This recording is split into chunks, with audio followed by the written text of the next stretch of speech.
وعلى آله وأصحابه ومن والاه أشهد أن لا إله إلا الله وحده لا شريك له وأشهد أن محمدا عبده ورسوله وصلى الله على محمد وعلى آله وأصحابه أجمعين أما بعد قال الله تعالى أعوذ بالله من الشيطان الرجيم وعباد الرحمن الذين يمشون على الأرض هونا وإذا خاطبهم الجاهلون قالوا سلاما والذين يبيتون لربهم سجدا وقياما.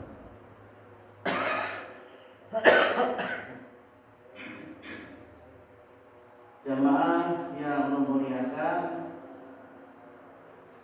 Allah Subhanahu wa taala memberikan petunjuk kepada kita supaya kita ini menjadi hamba-hamba Allah yang Maha Penyayang. Di dalam surat Al-Furqan ayat 63 dan seterusnya, Allah memberikan ciri-ciri yang dapat dilihat dalam keseharian. Kita sendiri dapat melihat kesehariannya di dalam menjalani hidup. Karena ibadur rahman inilah yang akan membawa kebahagiaan, akan membawa keselamatan, akan membawa ketentraman dalam hidup di dunia sampai di akhirat kelak.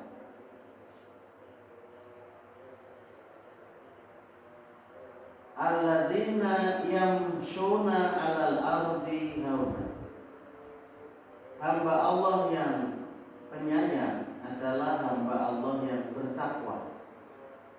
Hamba Allah yang hari-hari hidupnya menjalani jalan-jalan ketakwaan. Ada juga tafsir mengatakan hamba Allah itu adalah hamba atau ibadur rahman itu adalah orang yang selalu berzikir kepada Allah.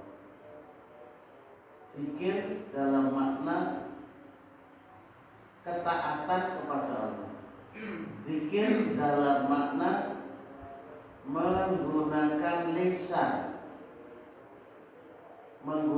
lisan dengan kalimat-kalimat thayyibah yang menjadi turunan dari Rasulullah SAW.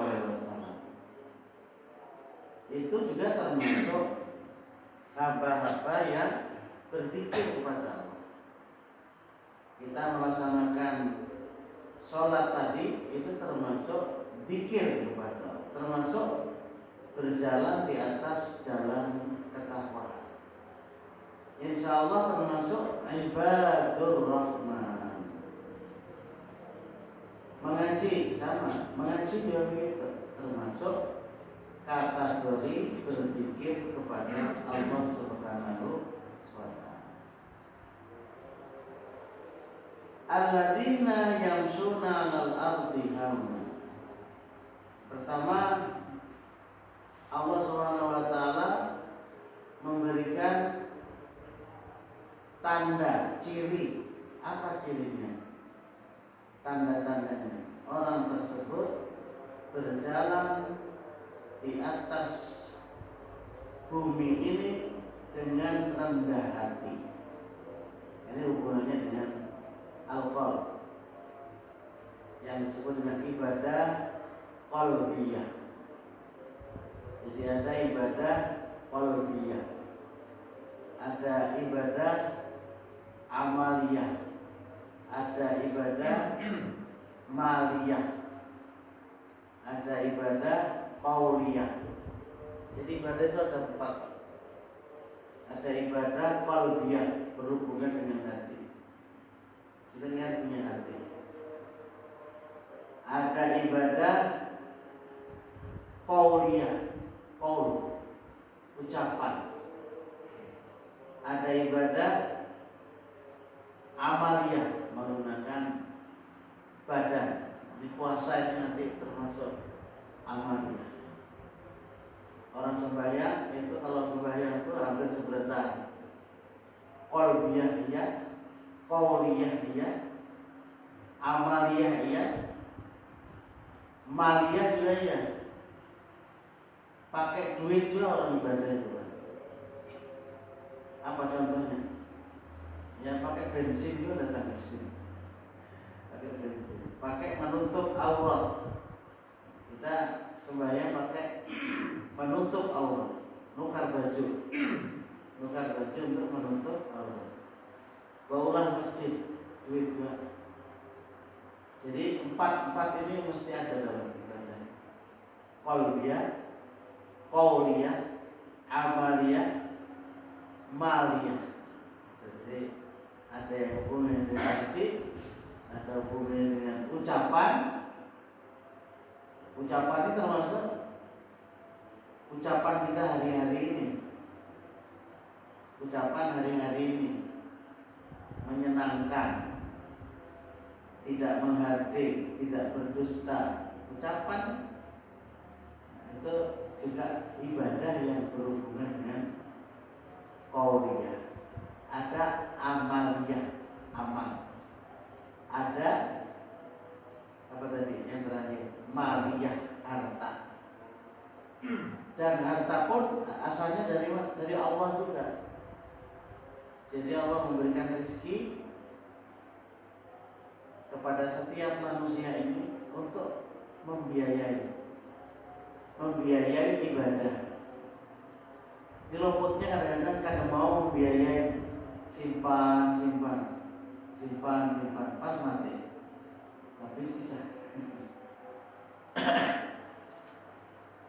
Jadi akhlak hamba Allah adalah mereka yang berjalan di muka bumi ini dengan tenang, hauna, rendah hati, dengan penuh ketenangan, penuh sakinah. Mereka melangkah di muka bumi dengan tidak gelisah, tidak terburu-buru, dan tidak juga dengan gesekan-gesekan, mengalahkan, merasa memenangkan. Banyak orang yang melangkah di muka bumi ini senang dengan gesekan-gesekan. Namanya manajemen konflik. Manajemen konflik itu kalau ada orang berkelahi suka. Kita berkelahi suka. Kalau pandai berdebat, nah itu suka. Kalau orang kalah suka. Nah itu manajemen konflik. Ada banyak orang. Apalagi kalau menjadi pemimpin, manajemennya manajemen konflik. Tertawanya. Kalau ada orang yang hancur tertawa, manajemen konflik. Senang dengan keributan, senang dengan perselisihan. Kita tidak boleh adanya perselisihan, keributan. Itu mengganggu apa? Mengganggu jiwa tawadhu. Dalam Islam tawadhu itu adalah sikap rendah hati, bukan rendah diri ya, bukan rendah hati. Artinya apa yang harus dimiliki seorang muslim itu memahami betul tentang tawadhu. Tapi tidak juga orang tawadhu itu berjalan menghadap ke bawah terus. Tidak juga. Orang itu tawadhu benar berjalan karena betul-betul. Tidak juga. Kalau Ibnu Hajar Al-Asqalani pernah berkata, at-tawadhu itu menampakkan diri lebih rendah pada orang lain yang ingin ia mengagungkannya. Jadi tidak ada menampakkan diri lebih rendah pada orang lain supaya ia tidak mengagungkannya. Jadi tidak dibenarkan. Yang dimaksud dengan hauna ini dirinya ini diangkat, untuk kemudian yang lain rendah. Memang lawannya tawadhu itu ya at-takabbur, sombong. Bila sombong karena tawadhu. Ada pula yang mengatakan tawadhu itu memuliakan orang lebih mulia dari dirinya. Memuliakan orang daripada dirinya. Mungkin bahasa yang lain menghormati orang. Jadi jangan lalu merasa diri kita itu rasa lebih tinggi. Nah, itu namanya tinggi hati. Rendah diri juga nggak boleh. Rendah diri. Aku ini kadang berilmu, Pak. Tahu ya orang pada kadang berilmu. Harus dipadahkan. Aku ini kadang sugih, Pak. Karena ada orang begitu. Jangan juga. Tahu ya pada kadang sugih. Jadi tidak usah direndah-rendahkan dirinya. Rendah diri, rendah hati. Jadi lebih memuliakan orang lain, lebih merasa bahwa dirinya itu lebih rendah daripada orang lain, tidak mengagungkan terhadap diri. Itulah tawadhu. Itu nomor satu, Pak. Ciri nomor satu dalam hidup itu seperti itu. Kalau itu, makanya itu ada beberapa contoh di dalam orang yang ketika itu memiliki sifat tawadhu. Orang yang memiliki sifat tawadhu itu tidak berambisi menjadi orang yang terkenal. Jadi ada keinginan menjadi orang yang terkenal. Nah, itu tidak tawadhu. Karena kalau orang melakukan dengan rendah hati, akan timbul aja tuh orang yang menjadi terkenal. Jadi tidak harus punya ambisi yang besar. Itu harus ditekan betul supaya aku menjadi orang yang terkenal. Ia juga berkenan bergaul dengan fakir miskin, menjunjung tinggi kebenaran dan suka membantu. Membantu secara pikiran, membantu tenaga. Nah, itu orang yang tawadhu. Nah, itu makanya Allah mengatakan wa ibadur rahmanil ladzina yamshuna 'alal ardi hauna. Nomor 1. Kita ini akan melaksanakan puasa Ramadan. Siang kita berpuasa, malam kita beribadah kepada Allah juga. Bentuknya adalah sampai menekankan untuk melaksanakan sholat qiyamul Ramadan. Luar biasa. Itu amat sangat untuk membimbing ketawaduan kita di Ramadan. Puasa Ramadan setahun sekali. Itu salah satu di antara kenapa Rasulullah para sahabat itu mengucapkan marhaban ya Ramadan. Selamat datang wahai Ramadan. Marhaban itu kalimat senang kalau ada tamu. Marhaban. Ahlan wa sahlan. Ahlan wa sahlan, selamat datang. Senang. Tapi tidak harus lalu kita mengucapkan marhaban ya Ramadan. Ada usaha juga. Karena ada kalimat marhaban ya Ramadan. Artinya senang. Yurakhibu, rasa senang. Kalau kita pengantinan, kita mau undang kawan datang, senang. Apalagi orangnya jauh datang, malah senang. Tujuannya adalah untuk mendoakan terhadap anak kita mungkin yang akan menuju kepada kehidupan yang baru. Nah, ini kalau boleh ada keutamaan, maka nomor 1 lalu dijelaskan dalam kitab tafsir ini. Yang pertama, orang yang tawadhu tadi, rendah hati tadi, itu akan terhindar dari sikap sombong, sikap merasa diri lebih baik daripada orang. Itu paling jahat itu orang-orang yang memiliki sikap sombong. Bila berisi ilmu merasa dirinya lebih pintar. Bila berisi harta dirinya merasa sugih. Bila berisi kedudukan merasa dirinya lebih kuasa. Apalagi saat ini. Jadi antara penguasa dan pengusaha itu berebut ingin kalau jadi pengusaha ia jadi penguasa. Kenapa? Karena ia membuat aturan-aturan, supaya usahanya lancar. Kalau ia punya usaha tidak punya kekuasaan, itu dipaksa oleh orang. Jadi dua-dua itu karena rata-rata pengusaha menjadi penguasa. Kalau ini penguasa jadi pengusaha.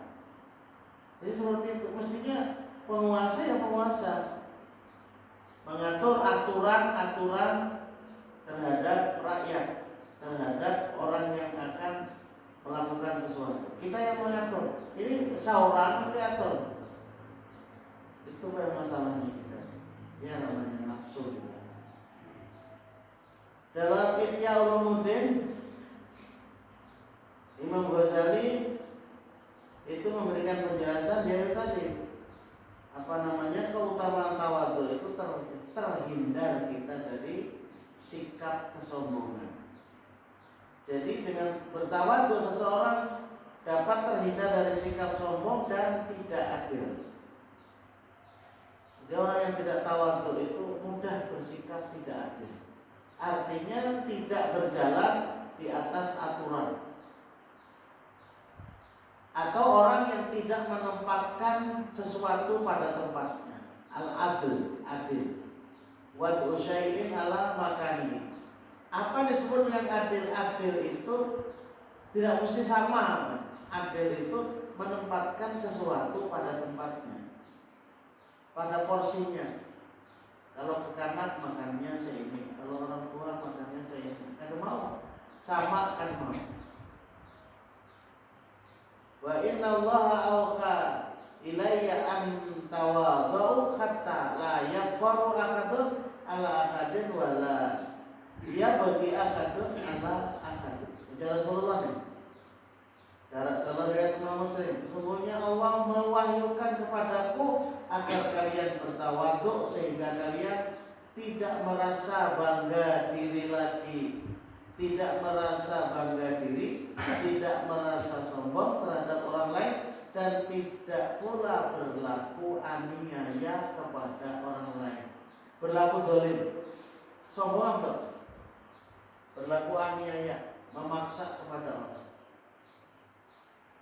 Mestinya melindungi tapi justru menganiaya.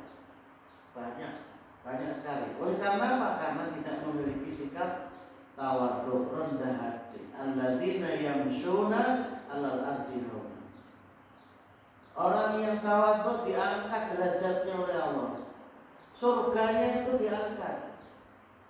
Di dunia juga begitu, diangkat oleh Allah. Allah memuliakan dan mengangkat derajat orang-orang yang bertawadhu sehingga manusia pun akan menghormatinya. Tanpa kita ingin dihormati, orang yang akan menghormati juga. Justru kalau kita ini menampakkan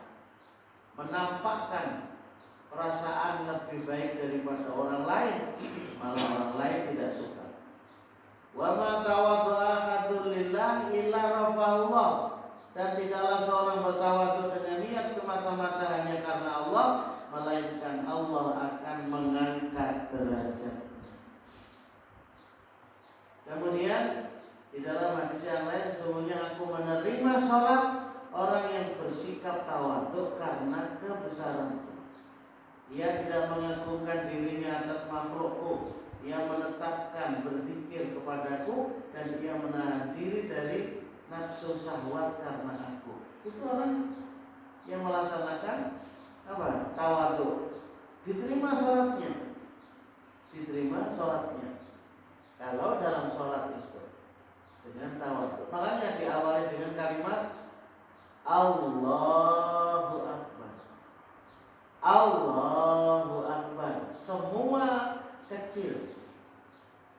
Bila kita sudah berhadapan dengan Allah, semua yang ada di alam ini adalah kecil.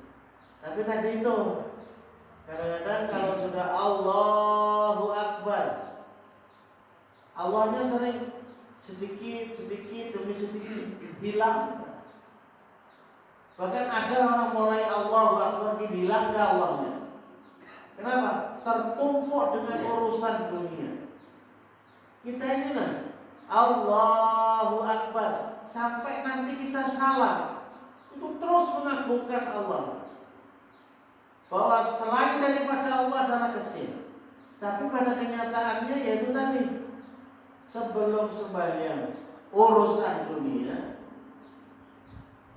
waktu sembahyang disuruh kita khusyuk menghadap kepada Allah, berbicara dengan Allah, memuji Allah, berdoa kepada Allah. Tapi pada kenyataannya dunia pulang diurusi.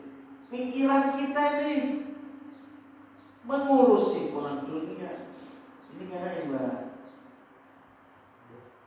Ibadah ini kemana? Bisa melawan.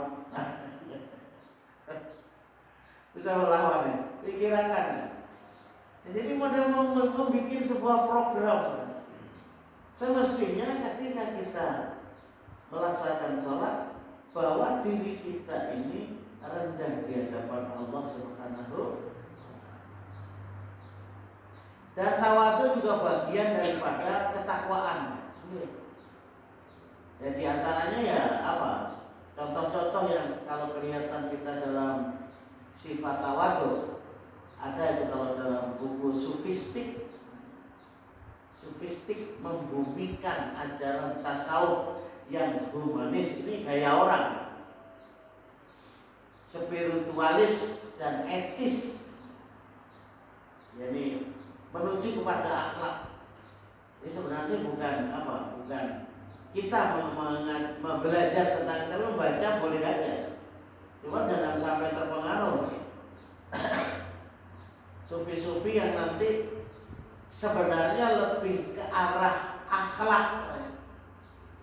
Kita orang-orang dulu ketika ya menyingkirkan diri dari kegelamoran dunia, itu kan awalnya kan begitu.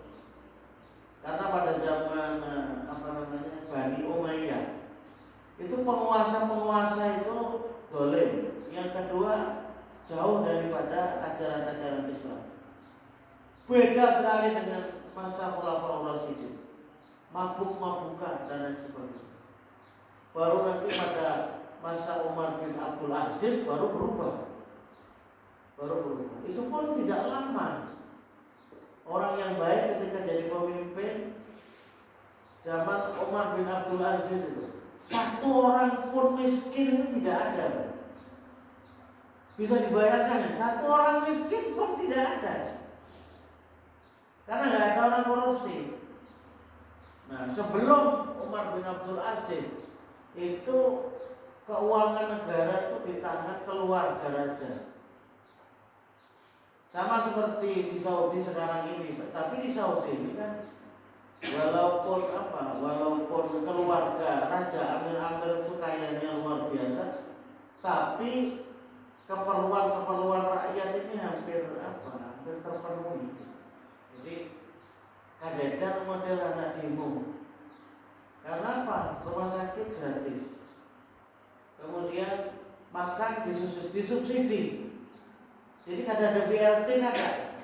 Langsung 9 bahan pokok itu langsung disubsidi.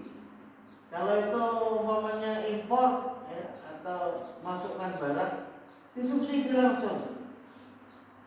Jadi namanya gula itu mulai bahari itu ya, harganya kalau tidak salah 5 real.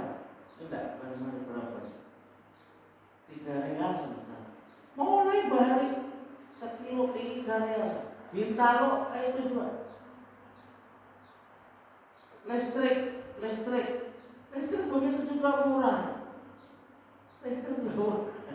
Kalau kita yang sudah beda-beda, ada 450, ada 900, sana enggak ada meterannya. Jadi dilepas saja. cerah gitu. Nah jadi siapa yang nggak suka? Anak sakit datang kemana? Sakit apa? Operasi apa aja kan? Ya semua nggak ada yang boleh. Semua nggak ada yang boleh. Memang ada rumah sakit yang khusus ada. Kuliah yang nggak bayar kuliah malah dibayar. Kuliah malah dibayar. Coba. Jadi kalau ada hadis itu mengungkapkan yang seperti itu, ya memang ada kok Pak. Apalagi di Qatar, baru lahir aja dapat rumah dan. Makanya kita ini lahir di Qatar aja boleh. Jangan di panggung. Lahir di panggung. Oke. Masih kecil udah dapat apa? Banyak kan duit kok malah. Sementara minyaknya itu bilang kira-kira sumur luar biasa. Allah.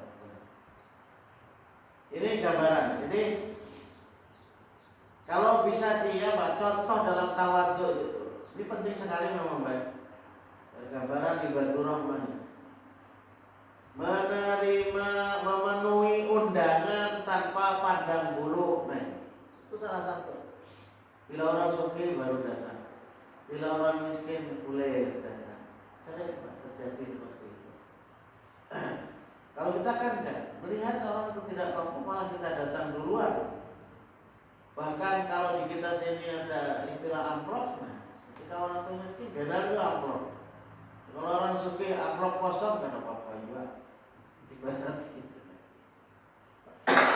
Ibaratnya memenuhi undangan tanpa pandang bulu.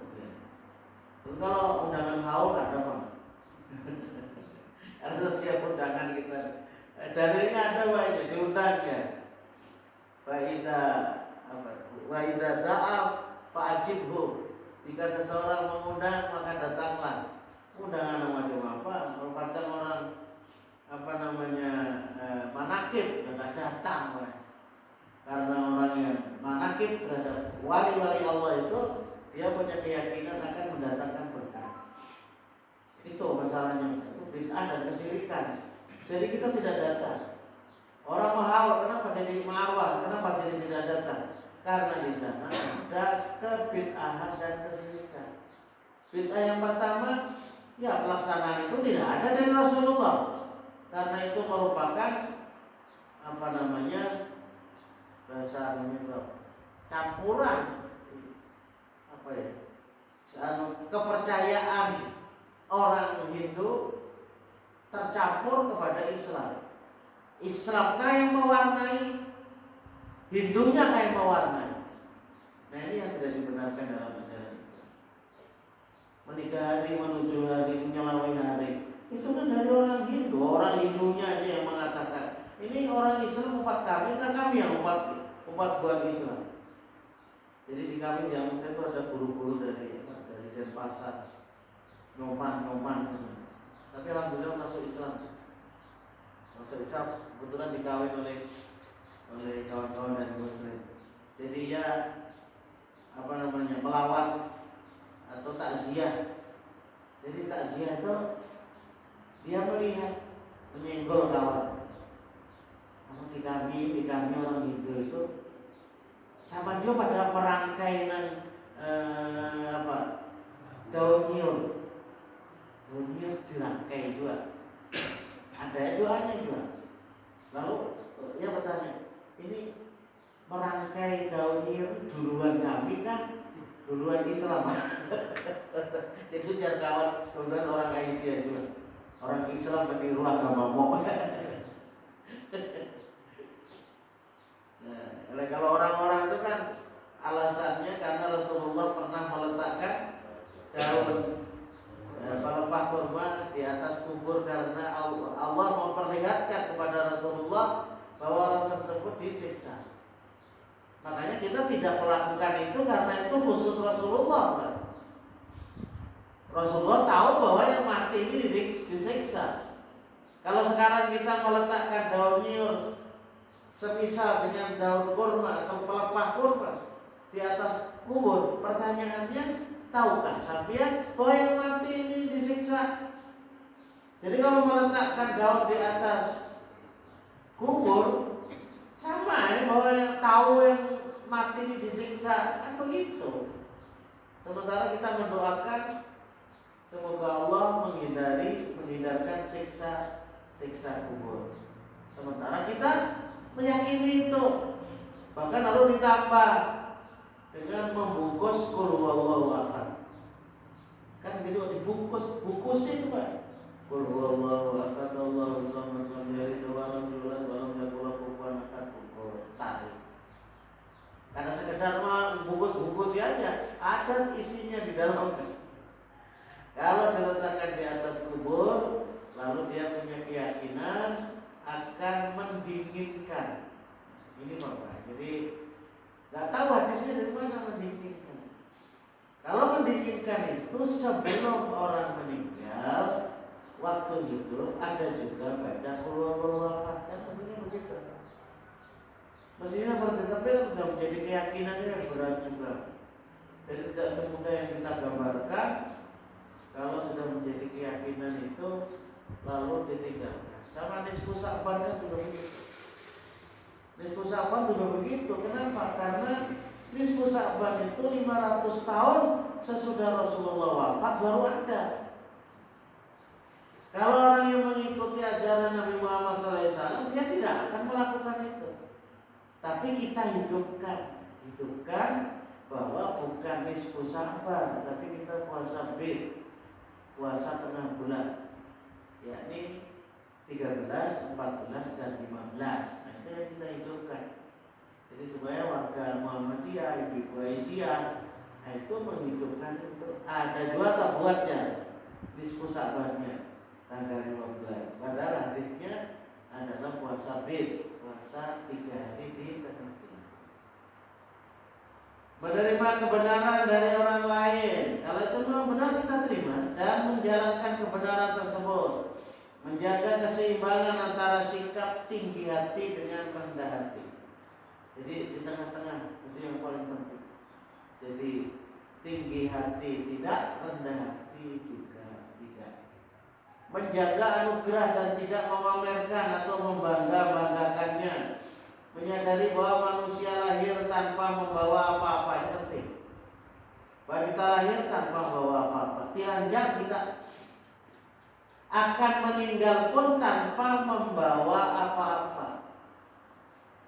Ini gambaran ketika lahir tanpa busana, kada diisi apa-apa, ilmu kadada, harta kadada, kekuasaan kadada.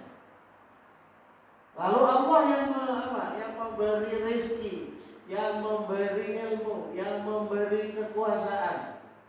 Tak mati, habis sekolah. Habis, duit kan dibawa. Duit kan dibawa ke kubur. Kalau orang Kaharingan, orang-orang Dayak yang Bali itu dibawa kan. Jadi dibawa ke kubur, sepedanya digantung. Nah, digantung di atas kubur. Ada yang dimasukkan ke kuburan itu luas, ada panci, ada apa dan sebagainya. Supaya apa? Supaya nanti di sana ada lagi nukar di kubur. Namanya masih beda. Termasuk juga ketika noreh. Alat norehnya pun juga dibawakan juga. Termasuk wadah padi, wadah beras, itu juga dibawa. Nah, itulah yang mereka lakukan punya. Nah, kita kadang-kadang ada yang sinkretisme yang seperti itu. Kita tidak. Jadi betul-betul kosong, lahir kosong, begitu meninggal kosong. Yang dibawa adalah bekal ketakwaan. Tapi tidak dibawa juga ke kubur ketakwaan. Kita akan beralih ke alam yang lain yang bukan di kuburan. Jadi jangan pernah kita berpikir bahwa orang yang meninggal itu rohnya berada di kuburan. Tidak ada. Yang berada di kuburan itu adalah jasad. Kalau tanahnya itu memang tanah yang ya kita hancur. Tapi kalau tanah itu banyak kapurnya, kadang-kadang mau hancur. Maka dari itu di dalam ajaran Islam tidak ada. Kalau orang itu meninggal jasadnya baik, masuk surga. Kalau jasadnya rusak, hancur jadi tanah, masuk neraka. Ada yang terbaik. Jadi tidak usah kita mempunyai amalan supaya kain kafannya kada apa? Masih utuh, badannya masih utuh. Ada apa-apa. Pas kayak Fir'aun. Fir'aun itu badannya masih baik-baik. Masih baik. Itu kan baru ditemukan tahun berapa? 76. Bahwa salah satu mumi yang ada di Mesir itu adalah Ramses II, Fir'aun yang pernah hidup di masa Nabi Musa. Dan itu dalam Quran diselamatkan oleh Allah. Al-yawma nunajjika bibadanika, pada hari ini ketika tenggelam di laut merah, aku selamatkan. Tidak tahu siapa yang menyelamatkan. Tiba-tiba ketika penelitian di piramida Mesir, itu salah satu di antara mumi mayat raja-raja Bahari, raja-raja Mesir, itu ada kandungan air laut. Ada kandungan air laut. Jadi ada masin begitu di badannya itu. Yang lainnya kan ada. Nah, dari Al-Quran ini kemudian kenyataan yang ada itu ternyata benar adanya. Bahkan yang meneliti siapa namanya itu masuk Islam. Jadi hampir ada semua, seperti apa? Seperti gudangnya Fir'aun di Mesir ada. Gudangnya Fir'aun ada, ditemukan. Menerima apa? Menerima kritik dan saran dari orang lain.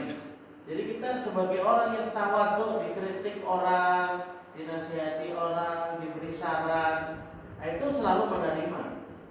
Tapi yang memberikan saran jangan juga merasa pintar. Jadi bolak-balik juga memberi kritik, memberi saran, memintanya pulang. Lopot juga memberi saran. Nah, diberi saran, iyanya juga saring. Ya, hidup karena mau ada masukan kritik. Jadi masing-masing juga memang yang mengkritik harus punya etika, punya cara, karena kita berhadapan dengan pikiran orang.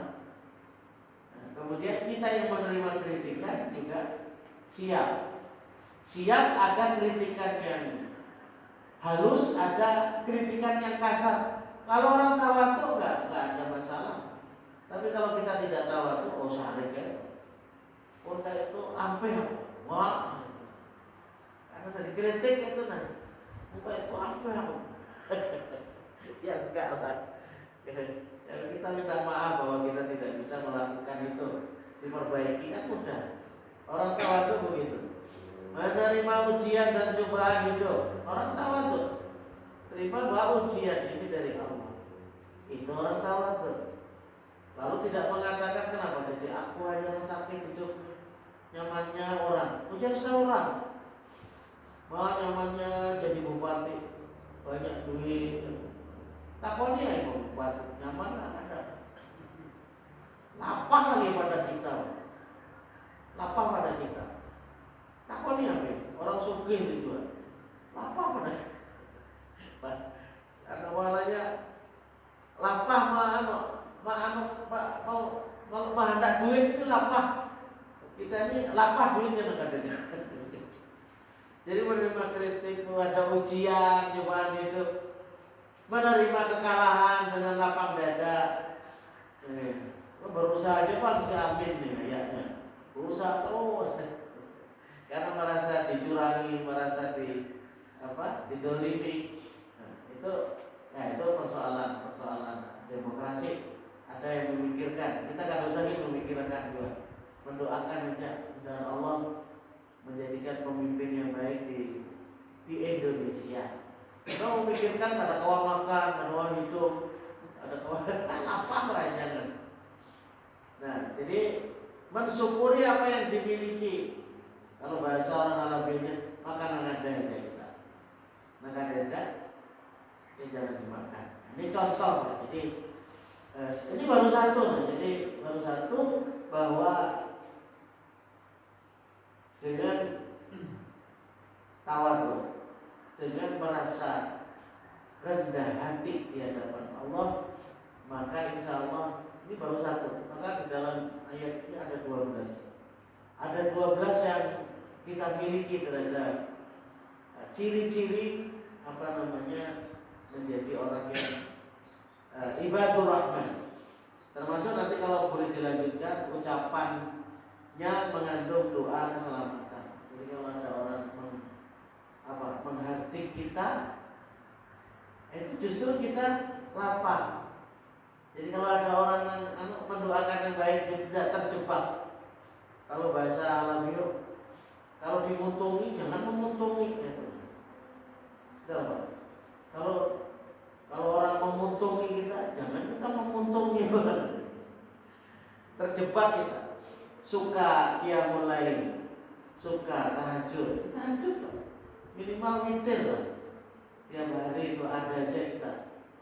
Jadi kalau mamanya tahajud tidak sempat datang ke masjid kita ini, belum waktunya subuh, kenapa kita tidak melaksanakan witir? Ada rasa takut pedihnya azab neraka, makanya ada doa. Sedikit lagi Pak. Kemudian bersedekah sesuai dengan kemampuan, itu juga hamba yang soleh. Tidak melakukan kesyirikan, termasuk apa? Tidak bertahayul. Nggak ada kita tahayul. Melihat-lihat di taman, melihat suara burung, melihat apa, nggak ada. Kemudian berikutnya apa? Tidak berpikir membunuh manusia yang lain. Makanya dalam Islam siapa yang membawa pedang, maka bukan termasuk golongan itu. Kemudian tidak berpikir untuk berzina. Oke. Jadi kalau mamanya bininya meninggal, kawin pulang. Jangan sampai terjadi kasus kait memperkosa cucu. Makanya dalam Islam itu kan dilarang hidup itu membujang. Nahal saya salam anita batul. Rasulullah melarang laki-laki itu hidup membujang. Dinikmati ada jodoh berbini pulang. Kemudian bertaubat. Jadi ini termasuk juga hamba yang bertakwa. Tidak sumpah palsu. Itu tidak sumpah palsu. Jangan sampai terjadi sumpah palsu. Mengacuhkan orang-orang yang berbuat tidak ada manfaatnya. Jadi jangan ikut berbuat itu. Dan sangat merespon terhadap apa-apa yang terjadi. Artinya hamba Allah itu akan merespon peringatan-peringatan Allah. Dan yang terakhir adalah mendoakan terhadap keluarga, termasuk diri, istri, anak. Rabbana hab lana min azwajina wa dzurriyyatina qurrata a'yun waj'alna lil muttaqina imama. 12 yang harus kita lakukan supaya menjadi ibadur rahman. Mudah-mudahan apa yang saya sampaikan ada juga manfaatnya, dan mudah-mudahan kita juga menjadi hamba Allah yang bertakwa. Kata Allah wa iyyakum ajma'in. Subhanakallahumma wa bihamdika, asyhadu an la ilaha illa anta, astaghfiruka wa atubu